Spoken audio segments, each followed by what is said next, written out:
Operation Sindoor strategist ఎవరైతే ఉన్నారో Parag Jain. Operation Sindoor క్రియా కర్త కర్మ కంప్లీట్ స్ట్రాటజీ వెనక నుండి నడిపింది మన పరాగ్ జైన్ గారు. ఇప్పుడు ఈయన ద న్యూ రా చీఫ్.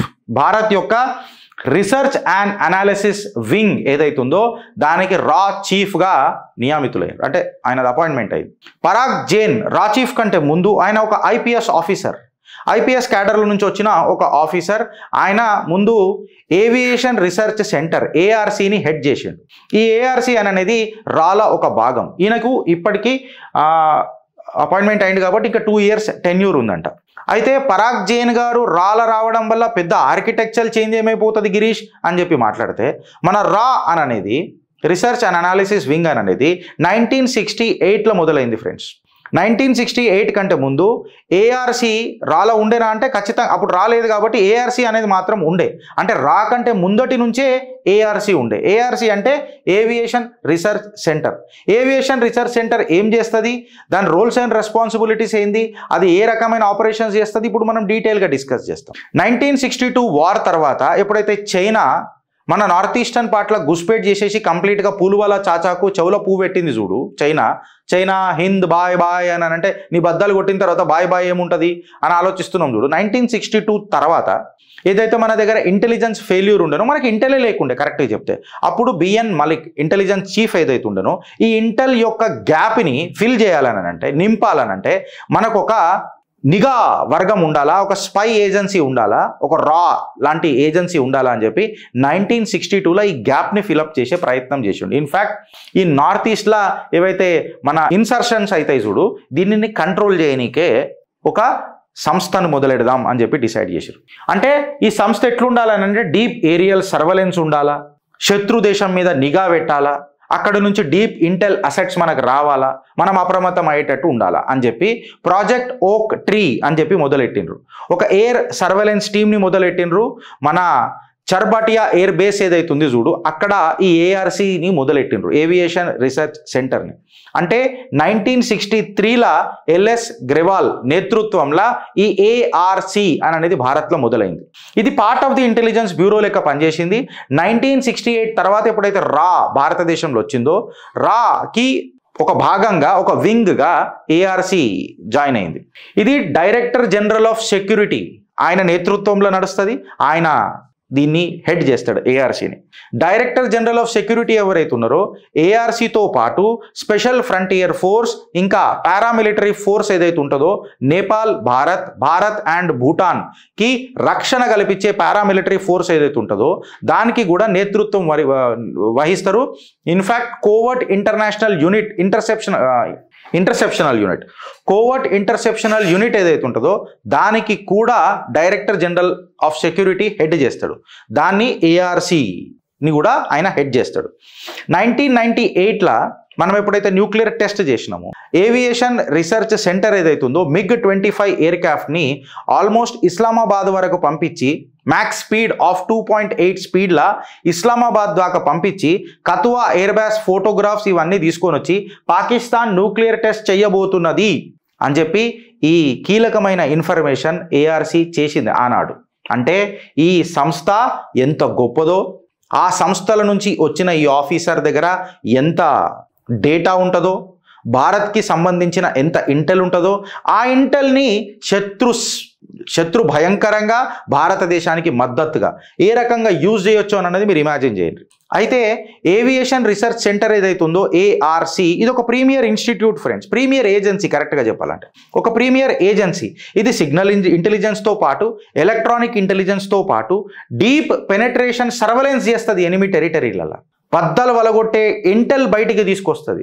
ఈ ఇంటెల్ మొత్తం ఏదైతే ఉంటుందో ఈ రకమైన ఇంటెల్ ఏడికేం తీసుకుంటుంది అని అంటే side looking airborne radars అని అంటారు. అంటే ఫర్ ఎగ్జాంపుల్ ఇది బార్డర్ అనుకుందాం, ఇది భారత్ యొక్క ఇండియా పాకిస్తాన్ భారత్ బార్డర్ అని అనుకుందాం. మన దగ్గర సర్వేలెన్స్ సిస్టమ్ ఉంటుంది. ఫర్ ఎగ్జాంపుల్ ఇది రేడార్.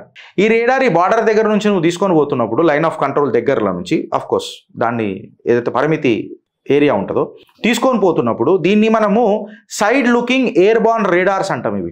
వీటిలో పోతున్నప్పుడు టెరిటరీ అటుపక్కన అంటే Pakistan or Bangladesh or China border గిట్లుంటే అక్కడ 300 to 350 కిలోమీటర్స్ అటు పక్కన కూడా శత్రు స్థావరాలు ఏమేమి ఉన్నాయి, వాళ్ళ డిఫెన్స్ ఎక్విప్మెంట్ ఏమేమి ఉన్నది, ఇవంతా భారత్ బార్డర్స్లో క్యాప్చర్ చేస్తాయి. ఇట్లాంటి కీలకమైన ఆపరేషన్స్ ఏవైతే side looking air bound radars ఉంటాయో వీటిని మెయింటైన్ చేస్తుంది ఏఆర్సీ. అయితే ఒక రా చీఫ్ని ఏఆర్సీల నుంచి ఎందుకు తీసుకోవాల్సి వచ్చింది అంటే ఏఆర్సీ చేసిన బ్లూ ప్రింట్ కూడా మనకు తెలియాలి. అసలు ఏంది అని అంటే ఎందుకు తీసుకోవాలి అని అంటే ఏఆర్సీని రా చీఫ్ల నుంచి ఎందుకు తీసుకున్నారు అని అంటే ఇప్పుడు ఏదైతే కీలకమైన ఇంటెలిజెన్స్ మనం గ్యాదర్ చేస్తాం కదా అదేం చేస్తాము రా చీఫ్ దగ్గరకు పోతుంది. ఫర్ ఎగ్జాంపుల్ ఇప్పుడు నేను నిఘా వర్గంలో పనిచేస్తున్నా అంటే ఏఆర్సీలో పనిచేస్తున్నా. ఏఆర్సీలో పనిచేస్తే కీలకమైన ఇంటెలిజెన్స్ ఏదైతే ఇన్ఫర్మేషన్ ఉంటుందో అది నేను నా బాస్కి ఇస్తా. నా బాస్ ఎవరు, నేను రిపోర్ట్ చేయాల్సింది రా చీఫ్కి, ఎందుకంటే రా భాగమే ఏఆర్సీ. సో నేను ఎప్పుడైతే రా చీఫ్కి ఇది ఇస్తానో రా చీఫ్ ఏం చేస్తాడు, ఇటు national security adviser and prime minister of the nation వీళ్ళిద్దరికీ ఇంటెలిజెన్స్ ఇస్తాడు.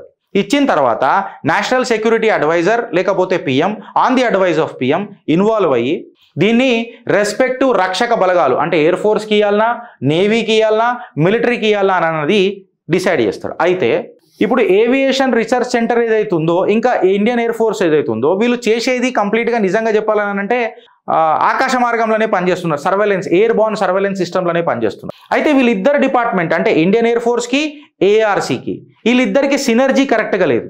ఈ ఏదైతే చైన్ ఆఫ్ కమాండ్ ఏదైతే ఉంటుంది కదా ఇద్దరి మధ్యలో వీళ్ళిద్దరి మధ్యలో ఒక ఏకాభిప్రాయం లేదు. అంటే ఇప్పుడు ఈయన పోయి రా చీఫ్కి చెప్పి రా చీఫ్ పోయి ఎన్ఎస్ఏ పిఎంఓకి చెప్పి మళ్ళీ పిఎంఓ ఎన్ఎస్ఏని చూడమని ఇదంతా చెప్పేసరికి ఏమైపోతుందంటే ఏదైతే రెస్పాన్స్ టైం ఉంటుంది కదా మనది శత్రు సంహారం చేయాలనంటే రెస్పాన్స్ టైం ఉంటుంది అది పెరిగిపోతున్నది. సుమారు 48 గంటలు అవుతుందంట యావరేజ్గా. ఫర్ ఎగ్జాంపుల్ 2017 డోక్లాం క్లాష్లా ఇది ట్రై జంక్షన్ క్లాష్ ఉండే. ఎట్లా ఇండియా చైనా భూటాన్ మధ్యలో జరిగిన ఒక చిన్న ఘటన. అప్పుడు చైనీస్ అడ్వాన్స్మెంట్స్ ఏవైతే ఉండనో ఈ టాక్టికల్ ఇన్ఫర్మేషన్ ఏదైతే ఉండనో ఈస్టర్న్ కమాండర్కి చెప్పనీకి 48 గంటలు పట్టింది. 48 గంటలు ఈస్టర్న్ కమాండ్ కంట్రోల్ ఏదైతే ఉందో మన రక్షక బలగాలది దానికి తెలిసే లోపల ఈ ట్రై జంక్షన్లో క్లాష్ జరిగింది. అంటే మన దగ్గర ఇంటెల్ ఉన్నప్పటికీ 48 గంటలు జరిగింది. ఈ ప్రొక్యూర్మెంట్ ఏదైతే ఉందో స్ట్రీమ్ లైన్ కూడా కాలే. వెనకటికి 2015లా ఏఆర్సీ ఇంకా ఎన్టీఆర్ఓ కలిసి గల్ఫ్ స్ట్రీమ్ ఎయిర్ క్రాఫ్ట్స్ తెచ్చుకున్నాయి. వీళ్ళు తెప్పించుకున్నారు, వాళ్ళు కూడా తెప్పించుకున్నారు. సేమ్ ఎయిర్ క్రాఫ్ట్ వీళ్ళ దగ్గర ఉన్నది వాళ్ళ దగ్గర కూడా ఉన్నది. ఇప్పుడు ప్రాబ్లం ఏమైందంటే 2 ఎయిర్ క్రాఫ్ట్లు తీసుకొచ్చి బడ్జెట్ ఎందుకు పెంచుకున్నాడు, ఇది అదే పని చేస్తుంది గదికి అదే పని చేస్తుంది. ఇది ఇక్కడికేని వాళ్ళది వీళ్ళకు యూజ్ చేసుకునే సినర్జీల కాస్ట్ కూడా తగ్గుతుంది కదా దేశ ఖజానాకు అననే ఒక ప్రక్రియ మొదలైంది. ప్రొక్యూర్మెంట్లలో ఏముంటుంది అంటే Israeli intelligence technology electronic linked intelligence systems ఏవైతే ఉంటాయో ఇవన్నిటిని అక్కడ ఫిట్ చేసిర్రు. ఈ ఎయిర్ క్రాఫ్ట్ల మీద వాళ్ళు ఫిట్ చేసిర్రు, వీళ్ళు ఫిట్ చేసిర్రు. పర్పస్ కూడా రెండుకి సేమ్ ఉపయోగపడుతున్నది. అంటే రెండు ఎందుకు, ఇప్పుడు జేబులా రాసుకోనికి ఒక పెన్ను, ఇది అయిపోతే ఇంకో పెన్ను కావాలి కదా నాకు. బట్ నా రాత ఏందో నాకు తెలుసు, నేను ఎంత ఉపయోగం చేస్తానో నాకు తెలుసు. ఒక పెన్ సరిపోయినప్పుడు నాకు ఒక పెన్ సరిపోతుంది కదా. అయితే ఇప్పుడు కీ ఇష్యూ ఏమైందని అంటే ఏదైతే command of theatre are theatre command of ARC ఏదైతే ఉంటుందో దాని ఇంటిగ్రేషన్ మనకు కరెక్ట్గా అయితలేదు. ఏదైతే యుద్ధంలో జరుగుతున్న కంప్లీట్ డేటా ఆర్టిఫిషియల్ ఇంటెలిజెన్స్ తీసుకొని మనం అనాలిసిస్ చేయాలనో అది టైంకి అయితలేదు. ర్యాపిడ్ స్ట్రైక్ చేయాలనంటే మనకు డేటా కావాలి. ఈ డేటా రావాలనంటే కొంచెం టైం పడుతుంది. ఇండియన్ సర్వేలెన్స్ ఈ ఐఎస్ఆర్ గ్రిడ్కి ఈ ఇండియన్ ఎయిర్ ఫోర్స్కి కోఆర్డినేషన్ గ్యాప్ ఏర్పడుతున్నది.